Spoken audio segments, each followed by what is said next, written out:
अस्सलामुअलैकुम, ईद मुबारक, आज़ादी मुबारक और आप तमाम लोगों को पाकिस्तान मुबारक। हम तो मिट जाएंगे ए अर्ज़े वतन लेकिन तुमको, हम तो मिट जाएंगे ए अर्ज़े वतन लेकिन तुमको, ज़िंदा रहना है क़यामत की सहर होने तक। आगाज़ करते हैं इस खूबसूरत दिन का इसी दुआ के साथ कि पाकिस्तान को अल्लाह ताला बहुत सारी खुशियाँ नसीब करे, बहुत सारी तरक्की देखे पाकिस्तान, और जब तक हम ये दुनिया है पाकिस्तान को हम इसी तरह हंसता बसता देखें। इस वक्त इस खूबसूरत दिन का, इस खूबसूरत सुबह का आगाज़ करते हैं क्योंकि आज ईद का तीसरा दिन भी है और 14 अगस्त का मौका भी है। आई थिंक पाकिस्तान की हिस्ट्री में ऐसा कोइंसिडेंस पहली दफ़ा हुआ है। तो विदाउट एनी डिले आपको इंट्रोड्यूस करवाते हैं हमारे गेस्ट से जो कि रहते हैं आपके बहुत ही ज़्यादा फेवरेट। सबसे पहले इस वक्त मेरे साथ मौजूद हैं अंजुम रिजवी साहब। अस्सलाम वालेकुम सर, कैसे हैं आप? वालेकुम सलाम, बिल्कुल ठीक हूँ। ठीक ठाक हैं। ईद का भी दिन है और 14 अगस्त भी है, कैसा लग रहा है? जश्न आज़ादी भी मुबारक, ईद भी मुबारक। बहुत शुक्रिया, आपको भी दोनों चीज़ें बहुत बहुत मुबारक हो। उसी के साथ हमारे साथ इस वक्त मौजूद हैं डॉक्टर हिना हुसैन काज़मी जो कि CEO हैं TAF द अमेरिकन फाउंडेशन की। TAF जो स्कूल्स की जो एक चेन बहुत ज़्यादा मशहूर है। साथ ही साथ she is an education consultant and a PhD working with social sector, और इस वक्त वो जिन प्रोजेक्ट्स पे काम कर रही हैं वो हैं फाउंडेशन प्रोजेक्ट्स, हेल्थ प्रोजेक्ट्स और साथ ही साथ सोशल कॉन्शियसनेस पर भी काम कर रही हैं। उनसे ये भी पूछेंगे कि सोशल कॉन्शियसनेस क्या होती है। मैं इंट्रोड्यूस करवा रही हूँ इस वक्त डॉक्टर हिना हुसैन काज़मी को। अस्सलाम वालेकुम डॉक्टर साहबा, कैसे हैं आप? बिल्कुल ठीक, आप कैसी हैं? अल्लाह का शुक्र है भाई। आपको ईद भी बहुत बहुत मुबारक हो और आज़ादी भी बहुत बहुत मुबारक हो। कैसा लग रहा है? आई थिंक पाकिस्तान की हिस्ट्री में पहली दफ़ा ऐसा हुआ है कि ईद का दिन भी पड़ गया और जो है वो 14 अगस्त पहले हुआ है ऐसा? अच्छा, तब मैं होंगी नहीं ना। बहुत छोटी है क्योंकि देखिए एक साइकिल होता है ग्रेगोरियन डेट्स जो होती है, यानी इंग्लिश तारीख कहते हैं, और ये जो इस्लामिक तारीख, इस्लामिक डेट्स, इनमें 14 डेज का साल में फ़र्क होता है, 14 दिन का।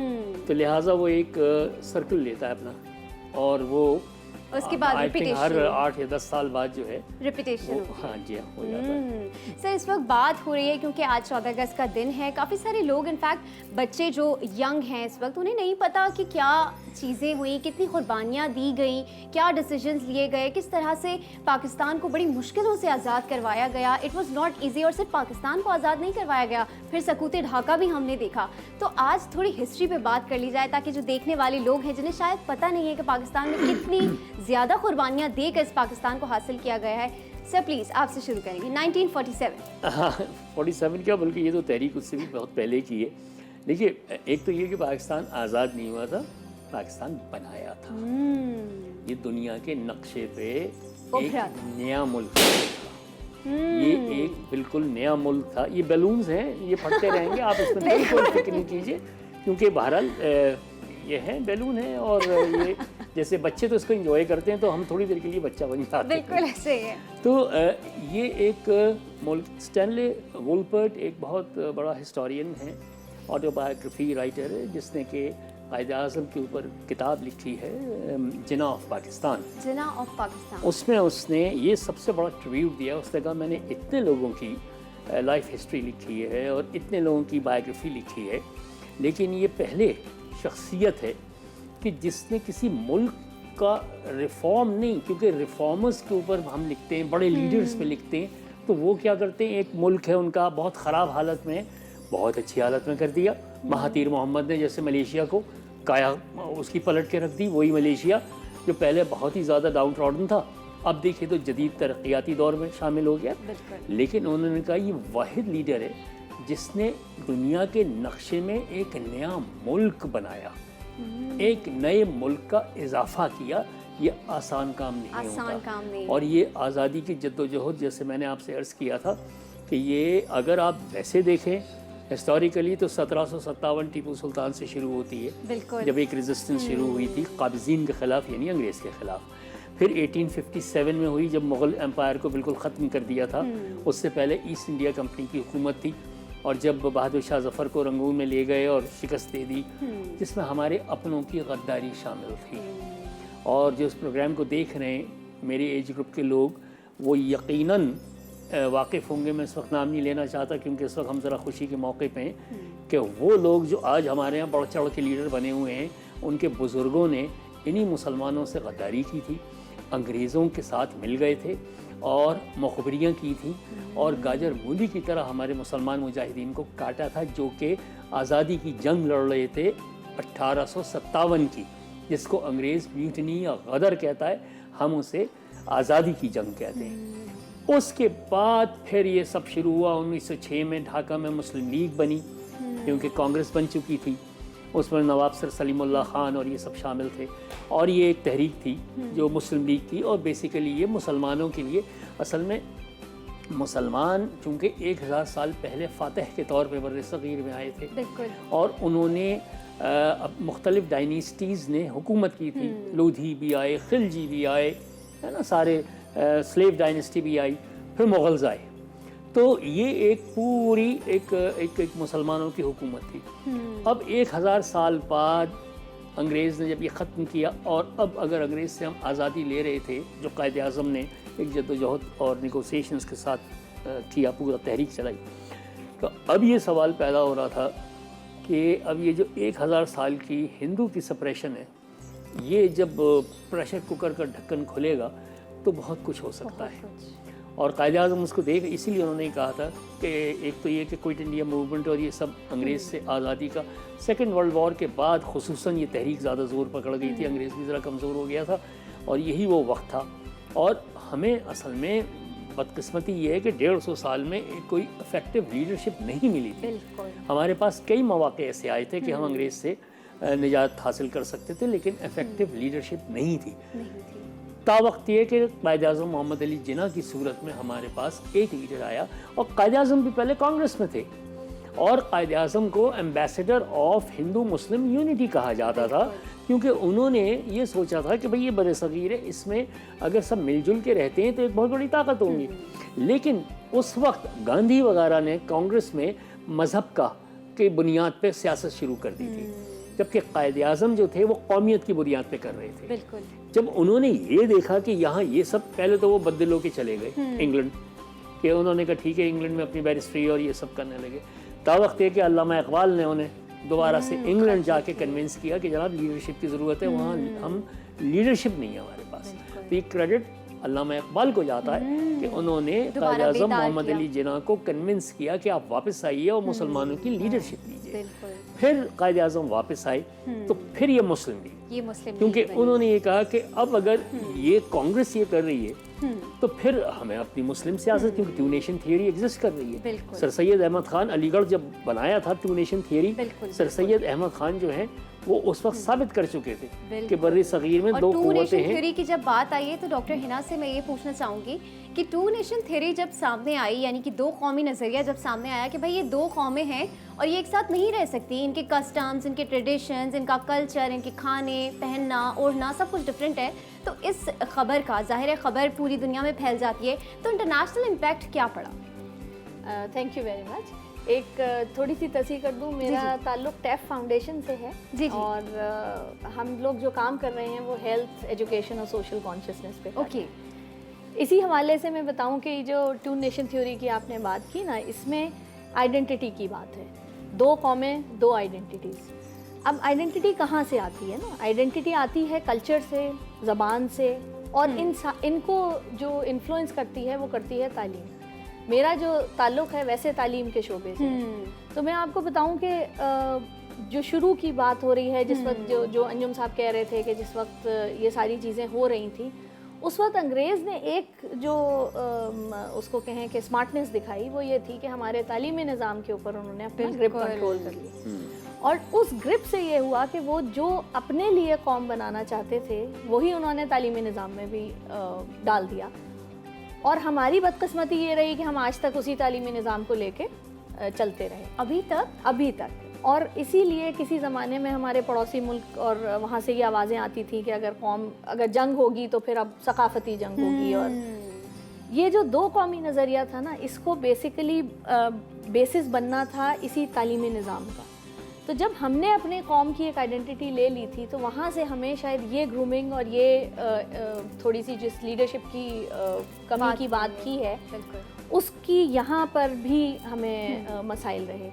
हम अगर उस वक्त जब अंग्रेज़ गए थे, या उस वक्त जिस वक्त अंग्रेज़ कमज़ोर पड़ रहे थे, उस वक्त क्योंकि पॉलिटिकल सिनेरियो इतना रिगरस था और बहुत सारी चीज़ें हो रही थी और हमारे लीडर्स के पास बहुत सारे और मसाइल थे, उसमें कल्चर शायद हमारे हाथ से थोड़ा सा निकल गया और हम एक इज्तिमाई कल्चर नहीं बना सके। हमारे पास सेगमेंट्स में तो हैं कल्चर, आपके हैं कि हर इलाके का एक कल्चर है, अलग कल्चर, लेकिन कहीं ना कहीं एक मेन स्ट्रीम बननी थी और वो कल्चर छोड़ने से हमारी ज़बान पे भी फ़र्क पड़ा, हमारे अतवार पे भी फ़र्क पड़ा, हमारे इवेंट्स पे और हमारे मुख्तलिफ़ किस्म के जो प्रैक्टिसेस हैं उनके ऊपर फ़र्क पड़ा और फिर वहाँ कमज़ोरी हुई तो हमारे ऊपर दूसरे इन्फ्लुएंसेस आने शुरू हुए। तो दो तरफ से इन्फ्लुएंसेस चलने शुरू हो गए।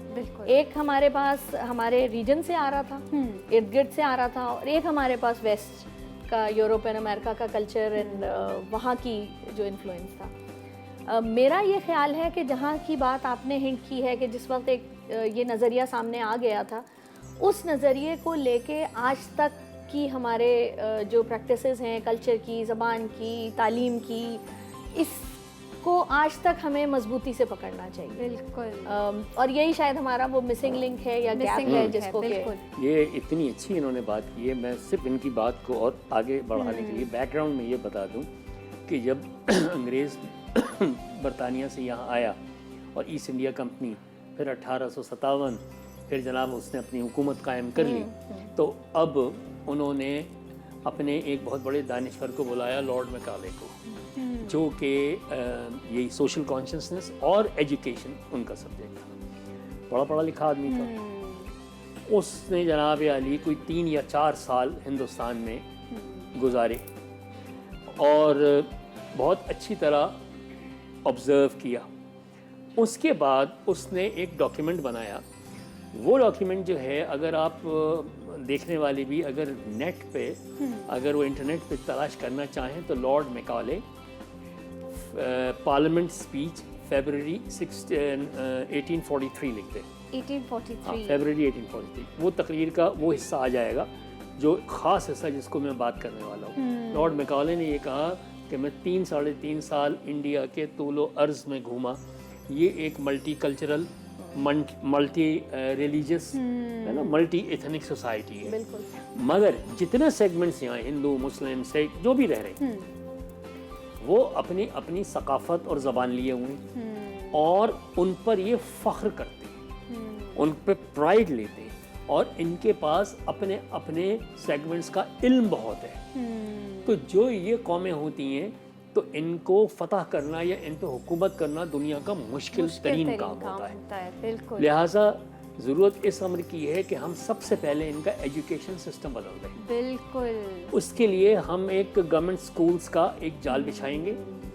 सबसे पहले जो मोड ऑफ एजुकेशन है उसको हम अंग्रेज़ी कर देंगे। पहले तो बड़े ताकि वो लैंग्वेज बैरियर आ जाए, आपको समझ ही ना आए। संस्कृत, बिल्कुल, उर्दू या फारसी, ये 3 ज़बानें थी। ये तो उर्दू तो रेख्ता आवाम की ज़बान कहलाती थी। फारसी और संस्कृत जो थी वो दानिश्वरों की, स्कॉलर की लैंग्वेज थी और जितने उलूम थे वो इसी में थे। अरबिक भी थी मगर फारसी और संस्कृत दोनों का था। तो लिहाजा ये हुआ कि जब ये कानून बन गया तो ओवरनाइट जो संस्कृत और फारसी और इसके आलिम थे वो तो जाहिल हो गए। बिल्कुल। इसलिए कि उनको अंग्रेजी नहीं आती थी, लैंग्वेज बैरियर आ गया। ठीक है। और उसके बाद उसने ये लिखा था कि हम एजुकेशन सिस्टम ऐसा लेके आएंगे कि हमें इस हुकूमत को, सरकारी इंग्लिश को चलाने के लिए हमें क्लर्क्स की जरूरत है। बिल्कुल। तो ये क्लर्क मेकिंग मशीन्स होंगी। हमारे ये जो स्कूल्स हैं या एजुकेशन इंस्टीट्यूशंस और हैं, आज वही हो रहा है। आज हम जॉब माइंडसेट लेकर निकल रहे हैं। कहीं से अगर डिग्री लेकर निकल रहे हैं तो वी आर ओनिंग के जॉब मिल जाए। अच्छा कहीं से सर, अगर इफ यू डोंट माइंड तो हम इस डिस्कशन को यहाँ पर थोड़ी 2 मिनट के लिए पॉज करते हैं। यहाँ पर हमारे डिबेटर्स बड़े बेहतरीन आए हुए हैं क्योंकि आज़ादी का मौका है। तो कैसे हो सकता है कि हम तहरीर ना सुने। तो इस वक्त हमारे सेट पर जो एक मुखर्ररा मौजूद हैं, बहुत ही प्यारी सी, नाजुक सी हैं, इफ्रा तबस्सुम अंसारी। मैं आपसे रिक्वेस्ट करूंगी इफ्रा कि प्लीज़ डाइस पर आकर अपनी स्पीच का आगाज़ कीजिए। यौम आज़ादी के दिन मुझे तकरीर का मौका दिया गया। मैं शुक्रगुजार हूँ, लेकिन मेरी तकरीर अभी पूरी तरह तैयार नहीं है। मैं तो घर से एक अजीब बोझल ज़हन के साथ निकली और खरामा मुश्किल से कदम बढ़ाते हुए इस तरफ आ रही थी। मैं सोच रही थी कि मैं तकरीर में क्या कहूँगी। क्या मैं खुशी के नकारे बजाऊँगी जबकि इस वतन में भूख है, अफलास है, बेरोज़गारी है, मसाइल हैं, दर्द है, गम है। ये सब कुछ भूल कर मैं खुशी की बात करूँगी, मैं पाकिस्तान जिंदाबाद के नारे लगाऊंगी और सब अच्छा है का राग अलापूंगी। मैं शर्मिंदा थी कि मैं ये सब कुछ कैसे कहूँगी। मेरा ज़मीर मलामत कर रहा था कि पाकिस्तान की खामियों और ख़राबियों को एक तरफ रखकर मैं कैसे खूबसूरत चेहरा दिखाऊंगी। ऐसे में मैं इस इमारत में दाखिल हुई। मेरी नज़र पाकिस्तान के सब्ज़ी लाली परचम पर पड़ी। पाकिस्तान का सब्ज़ी लाली परचम पूरी आबोताब के साथ हवा के दोष पर लहरा रहा था। चांद मुस्कुरा रहा था, सितारा जगमगा रहा था, और मैं सब्ज़ रंग को देखकर गुंबद खिज़रा का तस्वुर लेकर जैसे ही सफ़ेद रंग की जानिब तवज्जो करती हूँ तो सफ़ेद रंग मुझे मोहब्बत और अमन का हवाला देते हुए कहता है कि तुम क्यों कर परेशान हो, अभी तो तुम आज़ाद हो, अभी ये नौजवान बाकी हैं, अभी शोहदा का लहू बाकी है, तो फिर तुम क्यों कर परेशान हो, तो फिर तुम क्यों कर परेशान हो। जनाब आला, पाकिस्तान किसी के ख्वाबों की ताबीर, किसी की उम्मीदों का मरकज़ और किसी की तमाम तर मेहनतों का हासिल है। किसी ने इससे मोहब्बत की और इसके इश्क में हर शय निसार कर दी। ऐसे कि ज़मीन लहू रंग हो गई, आसमान हैरत ज़दा हो गया और दुनिया महवे तमाशा रह गई।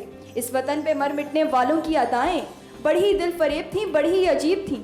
वो कहते थे कि ये मुक़द्दस है किसी इबादत गाह की तरह, पुरसुकून है माँ की गोद की तरह, मुहाफिज है किसी किले की तरह, हसीन व जमील है जन्नतों की तरह, मीठे पानी का चश्मा है प्यास से दहरते लोगों के लिए।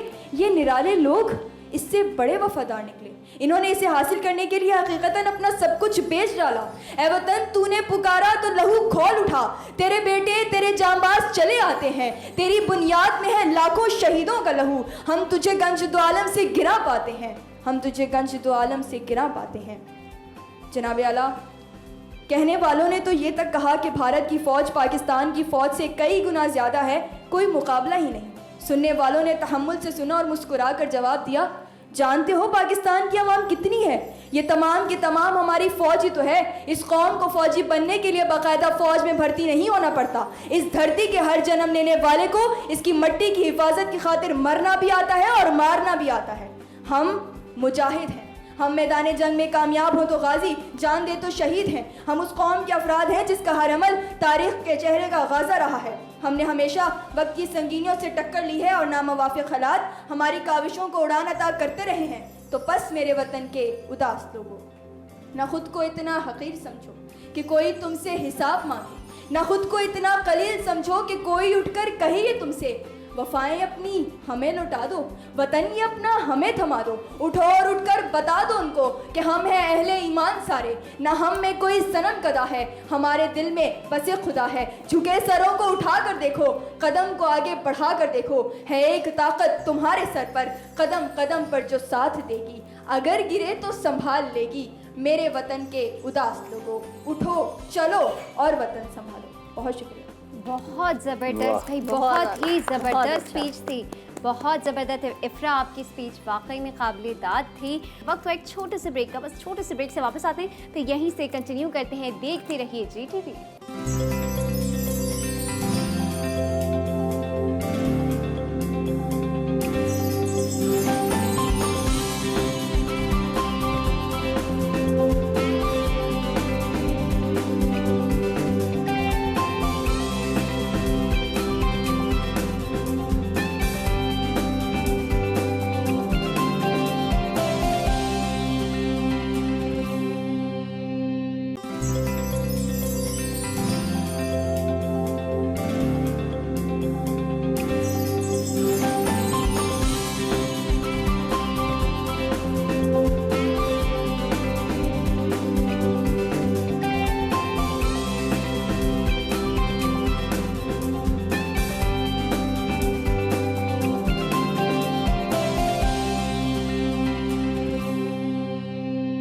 Welcome back. ब्रेक से वापस आ चुके हैं। आप तमाम देखने वालों को ईद मुबारक, आज़ादी मुबारक, पाकिस्तान मुबारक, और जितनी भी खुशियां आपको आने वाले दिनों में मिलने वाली हैं वो तमाम खुशियां भी आपको अभी से बहुत बहुत मुबारक हो, क्योंकि आज यौम आज़ादी है। तकरीर का सिलसिला भी जारी है और डिस्कशन भी एक बड़े सेंसिटिव मोड पे था कि अगर किसी कौम को मुंतशिर करना है, उसे डिस्टर्ब करना है, उसका सिस्टम अगर ख़राब करना है तो सबसे पहले उसके एजुकेशन सिस्टम को टारगेट किया जाता है। और फ़िलहाल हमारे एजुकेशन सिस्टम में क्या लैकिंग्स हैं, क्या खामियाँ हैं, ये हम आज एजुकेशनिस्ट जो कि PhD हैं उनसे डिस्कस कर रहे हैं। जी, बैक टू डॉक्टर हिना, आपका डिस्कशन रह गया था। जी, मैं एक बहुत इंटरेस्टिंग चीज़ की तरफ गुफ्तगू को लेके आना चाह रही हूँ। जब तक दूसरी जंग अज़ीम हुई तो तालीम का मकसद था एक किसी भी इंसान की इनफरादी हैसियत को बेहतर करना और उसको माशरे में या उसको एक अच्छा इंसान बनाना। सही। जब दूसरी जंग अज़ीम हुई और माशी तरफ मसाइल चले गए और बहुत सारी कौमें टूटी, कुछ बनी, तो जो फ़र्क रह गया कौमों में वो यही था कि कौन कितना माशी सरगर्मी में हिस्सा ले रहा है और कितना उसको मुस्बत तरीक़े से उसमें अपना प्रेजेंस या अपनी हैसियत को दिखा पा रहा है। इस सारे चेंज ने तालीम की डेफिनेशन को भी चेंज किया। दूसरी जंग अज़ीम के बाद आप देखेंगे, अगर आप पढ़ें तो किताबों में आपको मिलेगा कि तालीम का मकसद है कि जो माशी सरगर्मी में हिस्सा ले सके, हिस्सा डाल सके और मुल्क की तरक्की में, कौम की तरक्की में इजाफा कर सके। आहिस्ता आहिस्ता होते होते ये हुआ कि तालीम सिर्फ किताब और कॉपी नहीं रह गई, बल्कि स्किल्स भी तालीम बन गई। अब जो मैकेनिक मेरी गाड़ी ठीक कर रहा है, तालीम याफ्ता वो भी है, क्योंकि उसे वो महारत आती है, स्किल आती है, वो स्किल आती है। तो ये जो वोकेशनल एजुकेशन है, ये पूरा पार्ट बन गया एजुकेशन का, फॉर्मल एजुकेशन का। पाकिस्तान में इस चीज़ के ऊपर अभी ज़रा और काम होने की ज़रूरत है। हमारे यहाँ कुछ फॉर्मलाइज हुआ है, वोकेशनल ट्रेनिंग फॉर्मलाइज हुई है, लेकिन जो इस वक्त पाकिस्तान जिस माशी सूरत हाल का सामना कर रहा है, जो इस वक्त मसाइल हैं, वो सिर्फ उस वक्त हल होंगे जब ये जिसको एंटरप्रेन्योरशिप कहते हैं, जिसको कि आप अपनी जो भी महारत, जो स्किल आपके पास है, आप उसको लेके आएँ, आप अपना सेटअप करें, अपना काम करें और वो भी इस दौर में जब इंडस्ट्रीज खत्म हो रही है, इंडस्ट्रीज खत्म हो रही है ना, तो ये इसको करने की ज़रूरत है। बिल्कुल। और जो ख़वातीन का एक बहुत बड़ा हिस्सा है हमारे कौम में, उसको भी आगे आने की ज़रूरत है ना। ये बहुत मुझे पसंद आई है बच्ची, इसका कॉन्फिडेंस, और हमें आपको ये अश्योर करना है कि ये बच्ची इसी कॉन्फिडेंस के साथ अपनी ज़िंदगी के फ़ैसले भी कर सके, बिल्कुल, अपनी ज़िंदगी को आगे लेके चल भी सके। अगर इसको बोलने का फ़न आता है तो इसको ये फ़न इस्तेमाल करने की प्लेटफॉर्म्स देना, जगहें देना मेरा आपका काम है, बिल्कुल, हमारी नस्ल का काम है कि हम इन बच्चियों को, इन लड़कियों को, इन ख़वातीन को जो कि 50% से भी थोड़ा सा शायद ज़्यादा ही होंगी। बिल्कुल। आपने महातीर मोहम्मद की अंजुम साहब बात की थी। महातीर मोहम्मद ने पहला काम ये किया था कि आते ही उसने ये कहा कि कितनी वर्क फोर्स है और कितनी आइडल फोर्स है, और उन्होंने ये देखा कि हमारे यहाँ की ख़वातीन जो हैं वो आइडल फोर्स में ज़्यादा आ रही हैं। पहला स्टेप ये था, उसने कहा इन ख़वातीन को हमें इकोनॉमिक एक्टिविटी के अंदर हिस्सा लेना, इंडल्ज करना। 4% GDP उनका रेज हुआ था just by this one step, कि सिर्फ एक जो तबका है, एक हिस्सा है माशरे का, उसको फ़ाल बनाने से माशरा। हम डॉक्टर यूनिस का मॉडल देते हैं बांग्लादेश में कि सिर्फ ख़वातीन के स्मॉल एंटरप्राइज, स्मॉल फंड्स और वो ग्रांट्स दे के उन्होंने जो छोटा कॉटेज इंडस्ट्री को उठाया। तो अब हम देखते हैं कि आप बांग्लादेश की प्रोडक्ट्स पूरी दुनिया में आपको नज़र आ रही है। बांग्लादेश कहाँ से कर रही है? जी बिल्कुल, इकोनॉमिक स्टेटस में बांग्लादेश ने बहुत तेज़ी से तरक्की की है। ये जो हमारे नौजवान हैं ना, इनको एजुकेशन के साथ या फॉर्मल एजुकेशन के साथ नॉन फॉर्मली या फॉर्मली हमें वोकेशनल की तरफ लेके आना चाहिए। बिल्कुल, हमें एंटरप्रेन्योरशिप की तरफ आना चाहिए।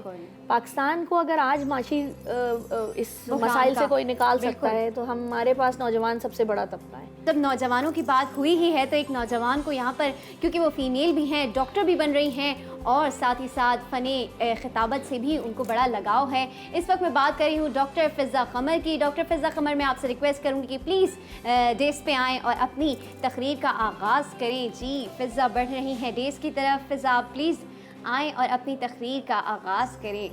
फ़िज़ा जी जी बिल्कुल, आप आ जाएँ। और आपकी ड्रेसिंग जो है वो बिल्कुल 14 अगस्त वाली हुई हुई है, typical pure white and pure bottle green. तारीख के दरवाजे पर दस्तक दी, दरवाज़ा खुलता है। नज़र डालिए 150 साल पहले मुत्तहिदा हिंदुस्तान में एक तहरीक शुरू होती है। हमारे आबाओ अजदाद उस तहरीक का हिस्सा बनते हैं, मगर दुश्मन की साजिशों से वो तहरीक नाकाम हो जाती है। वो तहरीक जिसे जंग आज़ादी के नाम से याद किया जाता है, कि जिसे हमारे दुश्मन गदर का नाम देते हैं। गो कि वो जंग हम हार जाते हैं। आज़ादी की चिंगारी दब जाती है, मगर बुझती नहीं है कि 1940 में वो चिंगारी फिर उभरती है और इस बार करारदाद पाकिस्तान की सूरत में आग बन जाती है और 1947 में पाकिस्तान दुनिया के नक्शे में मारिज़े वजूद में आता है। मगर ठहरिए कि ये पाकिस्तान हमें प्लेट में रखकर पेश नहीं किया गया था। नज़र डालिए तारीख के एक और वर्क पर, देखें कैसा मंजर नज़र आ रहा है। एक तरफ क़याम पाकिस्तान का ऐलान हो रहा है और दूसरी तरफ हिंदू मुसलमानों का नामो निशान मिटाने के लिए दहशतनाक कार्रवाइयों का आगाज़ कर रहे हैं। एक मंसूबे के तहत मुसलमान मर्दों को अज़ियतनाक तरीके से शहीद किया जा रहा है, औरतों की बेहुरमती की जा रही है, मासूम बच्चों को नेज़ों की नोकों पर उछाला जा रहा है। अरे ये क्या हो रहा है? एक अंदाजे के मुताबिक सिर्फ मशरक़ी पाकिस्तान में 5 लाख मुसलमानों को शहीद किया जा चुका है। इज़्ज़त व आबरू रेज़ी की और कौन कौन सी कुर्बानियाँ देनी पड़ेंगी कि हज़ारों मर्द, औरतें और मासूम बच्चे आग और खून के इस हौलनाक तूफ़ान में हमेशा हमेशा के लिए बिछड़ गए। मगर क्यों? क्योंकि आज़ादी के खातिर हज़ारों फ़िदायान इस्लाम अपने लहू से इस खाके वतन को हमारी हर सांस की आज़ादी के लिए लालाज़ार बना गए। मगर जनाबे वाला अगर आज मैं अपने मुल्क पर नज़र दौड़ाती हूँ तो कहीं अकरबा परवरी, कहीं रिश्वतखोरी है, कहीं नीले पीले लाल हरे झंडे नजर आते हैं, कहीं तेरा सूबा मेरा सूबा सिंधु देश के नारे सुनाई देते हैं। तो फिर मैं ये कहने पर हक बजानिब होती हूँ कि थी जिसकी तमन्ना ये सहर वो तो नहीं है, कायद के तगो दो का समर ये तो नहीं है, मसले हुए जज्बे तो कहीं कुचले हुए जिस्म, इकबाल का वो ख्वाब नगर ये तो नहीं है। मगर हम अपने मुस्तकबिल से मायूस नहीं हैं कि आज हम जो यहाँ मौजूद हैं, हम बानी पाकिस्तान की औलाद हैं, हम वो रोशन चिराग हैं, हम नौजवान वतन और हम ही इस वतन के पासबान हैं कि मुल्क की बका हम ही से मुमकिन है कि हमारे बुज़ुर्गों ने पाकिस्तान बनाया था और हम पाकिस्तान को बचाएंगे। और हम सिर्फ ये दावा नहीं करते बल्कि यही हकीकत है कि इसकी रगों में हमारे बुज़ुर्गों का लहू मुक़द्दस शामिल है। और जनाबे वाला बहादुरी हमारा तरीक़ा है कि मैदान में साबित कदम रहना हमने अपने बुज़ुर्गों से सीखा है कि हम तो वो हैं जो 313 की सूरत हज़ार के लिए भी मौत का पयाम बन जाए, कि हम तो वो हैं कि जब रात की तारीकी में दुश्मन हम पर हमला आवर हो तो हम उसके आगे सीसा पिलाई दीवार बन जाएं, और दुश्मन हमें जब गाफिल समझे तो हम हसन सिद्दीकी की सूरत उसके तैयारों को ज़मी बोस करके अपने जागने का सबूत पेश करें कि हाँ हम वो हैं जो सर कटाते तो हैं मगर सर को झुकाते नहीं हैं, कि आज भी हम इन तलवारों के साए तले खड़े होकर ये फ़ख्र से कहते हैं कि ए पाक वतन हम तुझको सलामत रखेंगे। ए पाक वतन हम तुझको सलामत रखेंगे। और जान हाजिर करना भी पड़ी तो तेरे लिए ए पाक वतन हम अपनी जानों के नजराने भी पेश कर देंगे। और अगर दुश्मन हमें मैली आंख से देखेगा तो उसकी आंखें फोड़ देंगे, क्योंकि पाकिस्तान हमने बनाया था और पाकिस्तान को हम ही बचाएंगे। बहुत शुक्रिया। ज़बरदस्त, बेहतरीन तकरीर। मैं तो थोड़ी देर के लिए ट्रांस में चली गई थी, गूज बम्स हो गए थे जब वो हिस्ट्री की बात हो रही थी और इतने लोगों की कुर्बानी की बात हो रही थी, ख़वातीन की बेहुरमती की बात हो रही थी। तो मैं एक बार फिर बहुत शुक्रिया अदा करना चाहूँगी डॉक्टर फ़िज़ा क़मर का कि वो आई और उन्होंने इतनी बेहतरीन स्पीच दी। वाकई में कभी कभी शायद हम ये भूल जाते हैं कि हमें ये वतन कितनी कुर्बानियों से मिला है, कभी कभी हमारे जहन से निकल जाता है और हम इसको इतना ज़्यादा फॉर ग्रांटेड ले लेते हैं, हम बस की खामियों की तरफ देखते हैं। लेकिन थोड़ा मैं मानती हूँ कि ख़राबी सर हर जगह होती है, आई थिंक हर जगह कोई है। मुल्क इससे बहुत बिल्कुल। अच्छी इन्होंने जिस तरह से ख़त्म की है ना अपनी बात, बिल्कुल। कि हम ही बचाएंगे। बिल्कुल हम ही बचाएंगे। और इस दफ़ा क्योंकि जब इलेक्शन हुए तो देखा गया कि सबसे बड़ा जो पोर्शन था यूथ का उसने वोट किया, जो पहले नहीं करते थे, लेकिन इस दफ़ा उन्होंने किया, तो मैं भी बड़ी पुरुमीद हूँ। सर बात जब सकूत ढाका की स्पीचेस में हो ही रही है, ऑन एंड ऑफ इस टॉपिक को लिया ही जा रहा है, तो उस टाइम क्या सिचुएशन थी? क्या सकूत ढाका में कोई हमारी गलती थी या वो एक आउटसाइड एक हमारे साथ कॉन्स्पायरेसी खेली गई थी, क्या था वो? ये तो आपने इतना बिल्कुल मुख्तलिफ मौजू है कि आज 14 अगस्त को बात करने का ज़रा सा दिल नहीं चाह रहा, क्योंकि तबीयत भारी हो जाती है, क्योंकि हमारा एक शाना कटा था। बिल्कुल शाना कटा था। देखिए जॉन एलिया एक शायर थे बहुत बड़े, बिल्कुल, जॉन साहब का एक शेर कौन नहीं है। जानता उन्हें। तो जॉन साहब का एक शेर है कि एक ही हादसा तो है और वो ये कि आज तक, एक ही हादसा तो है और वो ये कि आज तक बात नहीं कही गई, बात नहीं सुनी गई। वाह वाह, क्या बात। 5000 साल के इंसान की नॉन हिस्ट्री की तारीख की ट्रेजेडी यही है। इस एक शेर में वो तमाम जंगो जदल, वो तमाम कत्लो गारतगरी, खून रेजी सब समा गई है। क्योंकि जब आप बात करेंगे नहीं, मैं आपकी बात सुनूंगा नहीं, तो मसाइल का हल जो है हम एक दूसरे को चीर फाड़ के कत्ल करके करेंगे। बिल्कुल दुनिया में हमेशा मसाइल का हल, हमने इससे पहले भी कुछ प्रोग्रामों में ये कहा था कि नेगोशिएशन टेबल पे होता है, बातचीत से होता है। बिल्कुल ऐसे ही। मशरक़ी पाकिस्तान में भी यही हुआ। कुछ हमारा कसूर था, कुछ वहाँ के जो मफाद परस्त लीडरशिप थी, कुछ उसने खुल खेला। अवाम को सबसे बड़ी ट्रेजेडी हुई कि बरगश्ता कर दिया। और तारीख़ इंसानी में पहली मर्तबा ये हुआ कि एक अक्सरियत ने अक़लियत से अलहदगी इख्तियार कर ली। अमूमन अक्सरियत अक़लियत को अलहदा हो जाती है। करती है ना जुदा, यहाँ उल्टा हो गया, उल्टा हो गया। इतना एक पेचीदा मामला हो गया था, और जिसमें अपनों का भी कसूर है, खुद हमारा भी अपना कसूर है, हमारे सियासतदानों का भी कसूर है। मैंने कहा ना ये एक बिल्कुल डिफरेंट सब्जेक्ट है, ये हम दिसंबर में इंशाल्लाह डिस्कस करेंगे। और यहाँ पे मैं अंजुम रिजवी साहब से एक सवाल करना चाहूँगी कि अब मैं क्योंकि इतनी इंटेलिजेंट नहीं हूँ, आपकी तरह दानिश्वर नहीं हूँ, अरे ना नहीं मेरा भाई, माशाल्लाह, आप भी एक्सपीरियंस बहुत भी नहीं है। well read नहीं नहीं बिल्कुल सर, आपके सामने मैं एक जो है नहीं, बूंद नहीं, की हैसियत भी नहीं, नहीं हम रखती हूँ। आप सीखने के समंदर मरहले हैं, मैं पे खतरा भी नहीं हूँ।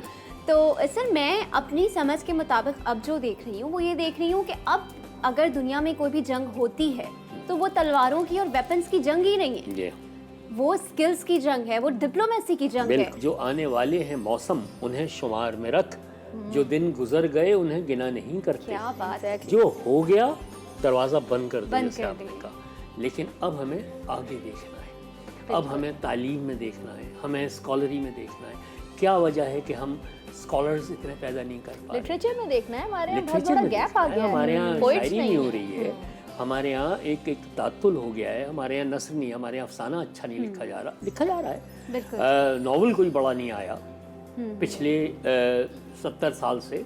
हम एक कुर्रतुल ऐन हैदर का नावल है जो कि इस वक्त भी बेहतरीन है, हर साल बेस्ट सेलिंग लिस्ट में आता है। उसके बाद और अब्दुल्ला हुसैन वगैरह आते हैं, लेकिन मेरा मतलब ये है कि कोई इतना बड़ा नंबर कम है ना, लिटरेचर नहीं प्रोड्यूस नंबर किया, कम है उनका, शायरी में बस, इतना नहीं प्रोड्यूस बिल्कुल। कर रहे हम। सर लिटरेचर से एक और बात आई, अगर आपकी इजाज़त है तो मैं ऐड करूं।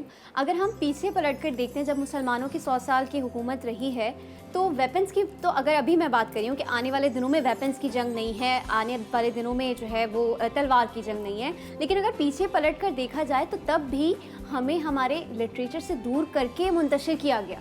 जी, हमें वो हमारे मैंने मेकाले का जो कल्चर आपको से दूर बताया किया था गया। वो यही तो बताया था ना कि जब उन्होंने अंग्रेजी मीडियम कर दिया, बिल्कुल जब उन्होंने अपना मुरव्वजा करिकुलम के हमारे कल्चर से हमें दूर कर दिया, बिल्कुल, हमारी ज़बान से दूर कर दिया, क्योंकि कल्चर और नफरत ज़बान का पैदा कर ताल्लुक दी, आपस नफरत में पैदा कर दी। बहुत गहरा होता है। मैं बिल्कुल। एहसास कमतरी में मुब्तला कर दिया ना, Exactly, कि यानी अब हम कोट पतलून सूट पहन के समझते हैं कि बहुत पढ़ा लिखा आदमी है बिल्कुल। भाई, टाई वाई पहन के जा रहा है। बिल्कुल। और अगर कोई इस हुलिये में मेरा जैसा होगा, उनका हाँ यार वो एक अवामी से शलवार कमीज़ में एक आदमी गुजरा है, ये एहसास कमतरी पैदा किया है।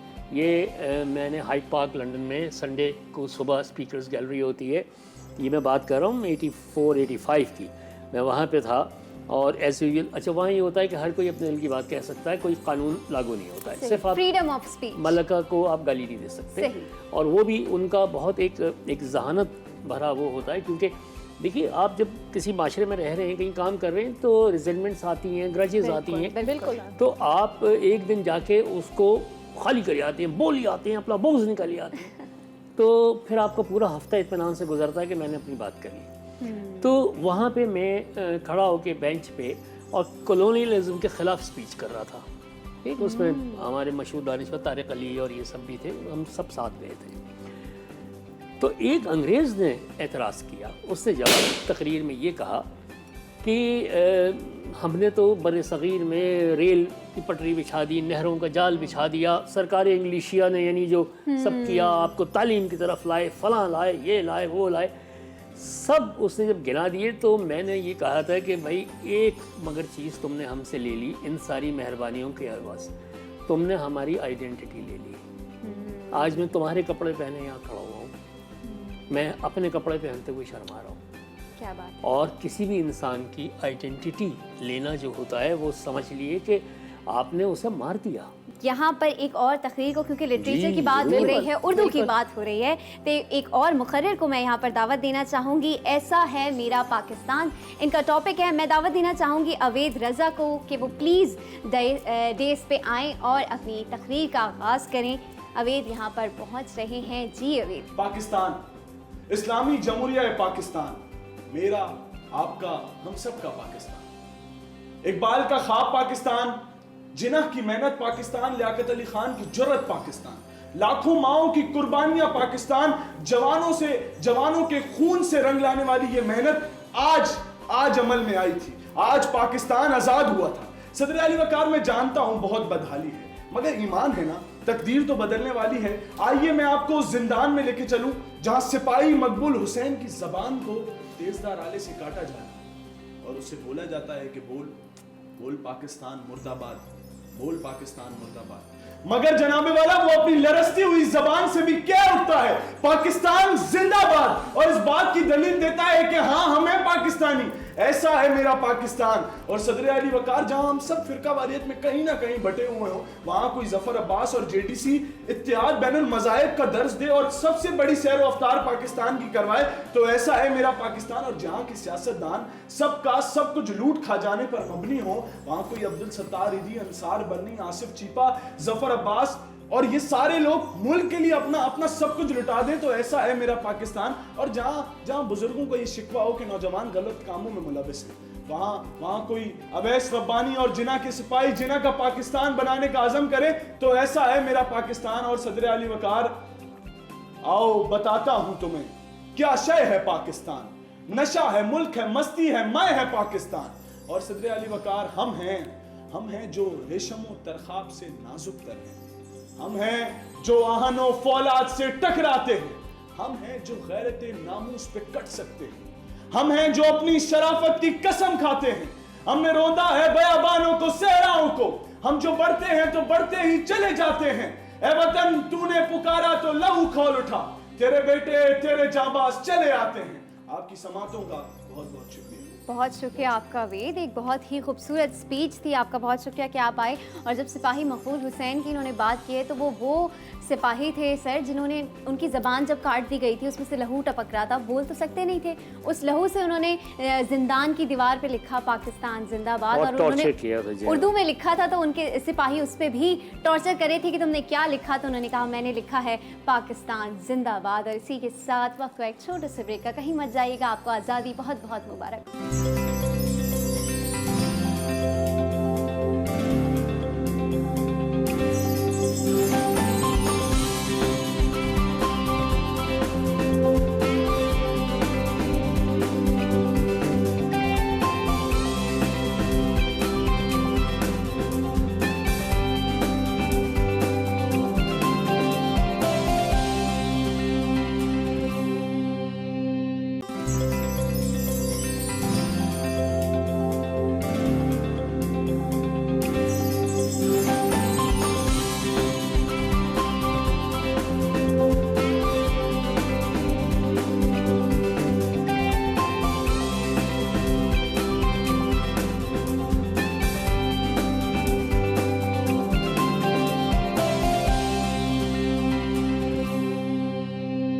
खुदा करे कि मेरी अर्ज़े पाक पे उतरे वो फसले गुल जिसे अंदेशा ज़वाल ना हो। आज आज़ादी का दिन है, आज़ादी मनाई जा रही है, तो क्योंकि आज ईद का दिन भी है तो खुशी जो है वो डबल हो गई है। यहाँ पर हम बात कर रहे हैं पाकिस्तान की हिस्ट्री की, पाकिस्तान के उन दर्दनाक पहलुओं को भी डिस्कस किया जो शायद याद किए जाएँ तो तकलीफ़ देते हैं, लेकिन बहरहाल एक रियलिटी का हिस्सा हैं तो उन्हें भी याद करना ज़रूरी होता है। यहाँ पर बात हो रही थी एजुकेशन सिस्टम की, लिटरेचर की, लैंग्वेज बैरियर की, कि किस तरह से हमें एहसास कमतरी में मुब्तला कर दिया गया है कि हम अपनी ही ज़बान बोलते हुए झिझकते हैं। हमें लगता है शायद हम जो है उस इंसान जितने काबिल नहीं है जो शायद अंग्रेज़ी बोल रहा है, जो शायद इंग्लिश बहुत अच्छी बोल रहा है, हम उतने काबिल नहीं हैं सिर्फ इसलिए क्योंकि हमें किसी और की ज़बान नहीं आती। हम इस बात पे फ़ख्र ही नहीं करते कि हमें अपनी ज़बान कैसी आती है। और अब वो दौर है जब हमें अपनी ज़बान भी ठीक से नहीं आती, तो ये एक बहुत अलनाक पहलू है, इसे भी ज़रूर डिस्कस करेंगे। लैंग्वेज बैरियर पर सर बात हो रही है, तो अब अगर देखा जाए जैसे कि मैं अभी बोल रही थी कि हमें अपनी भी ज़बान नहीं पता, तो हमें तो उस फेज़ में दाखिल कर दिया गया है, ना उनकी ज़बान पता है ना पूरी तरह अपनी ज़बान पता है। इसीलिए तो हम कंफ्यूज हैं, हम अपना एक्सप्रेशन नहीं कर पाते हैं। बहुत पहले की बात है, 25-30 साल पहले की और पहले की होगी। मैं जहाँ काम करता था तो मेरा जो बॉस था वो एक अंग्रेज़ था और किसी को कोई लेटर लिखना था जिसमें कि हमने कुछ ऐसी बात करनी थी कि जिसमें उनको ना भी करना था और उनसे यानी ये था कि उनको लूज़ भी नहीं करना था। इस तरह का एक बड़ा टिपिकल सा, तो मुझे समझ में नहीं आ रहा था। मैं बार बार कुछ लिखूं फिर काट दूं, वो मुझे देखता रहा। मुझसे आके कहने लगा क्या मसला है।